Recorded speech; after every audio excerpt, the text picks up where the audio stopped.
Hello again, everyone. This has been a long time coming. This is episode 24 of DC Wood Reviews the Arrowverse, and today we are finally taking a look at The Flash Season 5.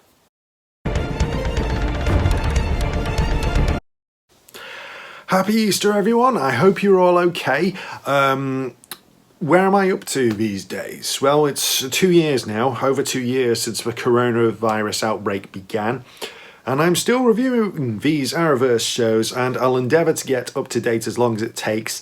As of late, I've been away on holiday, my family and I have been celebrating birthdays, and I have been casting 2 plays, Half Decent Proposals and The Hound of Baskervilles in the summer. So I've been very busy with rehearsals. I've also finished writing for Smartdown, for now anyway. Cheers very much, guys, for everything. And I've also been busy with work and other creative projects, but I'm still here, still thankful, and still determined to get this done. So, The Flash was reviewed for a 5th season on 2nd of April 2018, and Season 5 itself premiered on 9th of October of that year, lasting 22 episodes, with the finale airing on 14th of May 2019. So, where are we now in Barry Allen's journey? Well, The Flash gave up his life to save Central City from the Enlightenment and defeat Clifford DeVoe, aka The Thinker. No, wait a minute, I'm sorry. The Flash didn't sacrifice himself after all. DeVoe and his satellite were destroyed. Team Flash all came home to celebrate their victory. Barry Allen and Iris West were now happily married. So, who reversed time to save Barry's life? Nora West Allen, Barry and Iris's daughter from the future. Why has Nora come back to this particular point in time? What does this mean for the futures, the legacies of Barry and Iris? What problems will Nora's presence cause the timeline? And will Team Flash be able to overcome the ominous threat of Cicada, a madman determined to wipe out all metahumans? In 2018, The Flash was at the same crossroads that Arrow had been. 2 absolutely amazing series, then 2 overall rubbish seasons that left you hoping that this once prominent superhero show could get back to its very, very best. Arrow's 5th season, of course, was a terrific return to form for that show. So, does The Flash's 5th season achieve the same results after the poor seasons 3 and 4? Well, to start, Jessica Parker Kennedy is a breath of fresh air. When she first appeared at Barry and Iris' wedding in Crisis on Earth X, there was definitely something about this mysterious character which intrigued me. And we were fascinated even further by Jessica's cameos throughout the rest of Season 4. All the while, Jessica played the role with warmth and magic. That continues throughout Season 5, with Jessica being a great addition to the main cast. Nora West Allen and her alter ego of XS is a most eager young woman who really wants to know her father and has a mysterious grudge against her mother. As more of Nora's secrets are revealed, Barry and Iris also grow as characters, with tensions between Nora and Iris soon subsiding and everyone becoming a great happy family. As always, Grant Gustin and Candice Patton excel in their roles and are given great new material to sink their teeth into, questioning themselves and their futures, really loving getting to know their daughter, wondering why Nora as an adult came back to their time. It's certainly better than the overall story arcs for the previous 2 seasons. As for the rest of the gang, Cisco has a good arc this season where he's struggling to get over the end of his relationship with Gypsy, but things soon look up for him when Cisco gets a new girlfriend, Camilla Huang, played by Victoria Park, an aspiring photographer who ultimately ends up working for Iris when she sets up her own newspaper, The Central City Citizen. As Camilla and Cisco grow closer, Cisco's character really grows when he decides to use a metahuman cure that Star Labs develops to give up his powers and retire from being Vibe so he can focus on just being a normal person. It's a great storyline for Carlos Valdez. Caitlin also has a fascinating arc in season 5 as her Killer Frost split personality begins to find her own identity, and they become even closer. Caitlin also discovers more about her past and metahuman origins, as well as embarking on a quest to find her father. Ralph Dibny, the elongated man, is a much improved character this season, and he proves not only to be a brilliant detective but a great superhero as well. Ralph really just solved one of the biggest mysteries of season 5.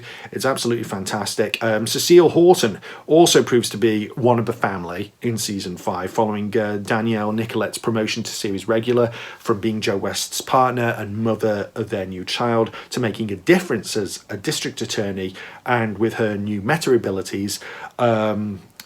All the while giving much needed advice and support to Barry, Iris, Nora and the rest of the team. Cecile has really become the mother of Team Flash in this season, and I love her contributions here. I'd also like to give out a big shout out to Patrick Sebungui. Ever since the beginning, he's been great and reliable in the role of Captain Singe. I've always liked the character, and Singh gets something of a nice send-off as a semi-regular in the season finale, and kudos to Patrick for everything he's done on the show. There are some real standout episodes in The Flash season 5. Nora is a very good season premiere. We're also treated to the show's 100th episode. What's Past is Prologue. Aside from being a milestone, What's Past is Prologue does a great job celebrating everything The Flash has given us, as well as proving to be a major turning point for season 5. Seeds are sown here which really do blossom later on, and of course we finally have King Shark versus Gorilla Grodd. Hell yes! Ever since season 2, when King Shark first appeared, us fans have been gagging for these CGI behemoths to smash 7 bells out of each other, and it lives up to the hype. Both Grodd and Shark have been so well established, written and visualized over the years, and the end result is a real highlight for season 5. King Shark versus Gorilla Grodd is an utterly fantastic episode. I love it. Perhaps the MVP of season 5 is Tom Cavanaugh. Not only does he play another great incarnation of Wells, a colourful detective named Sherlock Wells, he's back again as Eobard Thawne, the Reverse Flash, the Arrowverse's greatest villain. And this time, we really genuinely don't know what side he's on. Trapped in the future, powerless and on death's door, Thawne has taken it upon himself to mentoring Nora, just like he did with Barry back in season 1, and ultimately try and save the Flash from death. Is Thawne genuinely repentant of all of his crimes? Is he really about to face execution? Or is this just another patient long game he's playing? I really didn't know. I was constantly guessing all the time, and it absolutely explodes in the finale Legacy, which truly is one of my top 10 episodes of The Flash. It all comes together in a tragic, heartbreaking finale which paves the way for season 6 with much excitement and anticipation. And finally, there's Elseworlds, the 2018 crossover, which sees Barry very bizarrely swap roles with Oliver Queen. Reality changes, so Oliver becomes the Flash and Barry becomes the Green Arrow.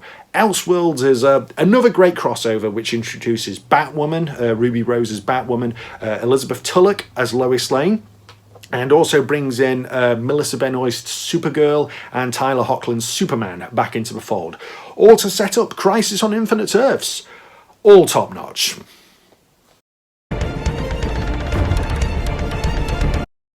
So, is season 5 an improvement over seasons 3 and 4 for The Flash? Yes, but it's not exactly a return to form. The problem with season 5 is not consistency, its standards. Overall, these 22 episodes are very good, or quite good, but seasons 1 and 2 strive for absolute perfection, and they achieved it. Season 5 settles for that'll do. After the misfires of the show's last 2 seasons, the creative team chose to play it safe here. And while that's understandable, it's still disappointing that we've still got to wait until The Flash makes its long-awaited return to the Promised Land with Season 6. Other problems with Season 5 is that even though The Flash was still the CW's highest rated show, it no longer has the budget it once did to play around with. Again, the effects are no longer as amazing or as consistent as they once were. In some cases, the team are either too ambitious, overworked, or stretched too thin, and it's obvious that they were saving as much money as they could to produce the big blockbusters like King Shark vs. Gorilla Grodd and Legacy, whilst shunning virtually everything else, which is a continual shame when we were spoilt rotten with The Flash's first 2 seasons. And then there is Cicada, aka Chris Klein. Now, initially I was excited by the concept of this mysterious serial killer who went around murdering metahumans, armed with a dagger to drain all superpowers. Cicada has the backstory to provide depth and purpose. Klein is menacing in the role, but compared to Neil Sandilands and The Thinker, Cicada doesn't have the richness and gravitas to make him appealing. His story is also dragged out way too long across the season. He gets away too many times to the point where it's unbearable, and the introduction of a Cicada 2 from the future, it really just makes the whole thing a drawn-out plot device. Cicada ultimately turns out to be a terrible villain who doesn't merit being the main antagonist of this 5th season. Thankfully, the cicadas ultimately turn out to be pawns in another chess game of the Reverse Flash. When it turns out that Thorn is once again the real villain of this show, I rejoiced. The twist that Thorn is actually the main big bad of Season 5, and that he's using Cicada, Nora, and everyone else to escape and return, it's bloody brilliant, and it saves Season 5. But alas, I don't think it quite makes up for most of the season being so painfully average. So, whilst The Flash Season 5 doesn't reach the absolute pits of Seasons 3 and 4, it doesn't quite match the absolute heights that those seasons reached either. What's past his prologue is a fine 100th episode, King Shark vs. Gorilla Grodd is a superb smackdown, and Legacy is an amazing, shocking finale. But I don't feel like these episodes were as epic or as classic as, say, Duet, Invasion, and the Gorilla City two-parter from Season 3. Nothing here could certainly touch Enter Flash Time or Crisis on Earth X from Season 4. In closing, The Flash Season 5 benefits from new characters, great development all round, and the table being set nicely for Season 6 and Crisis on Infinite Earths.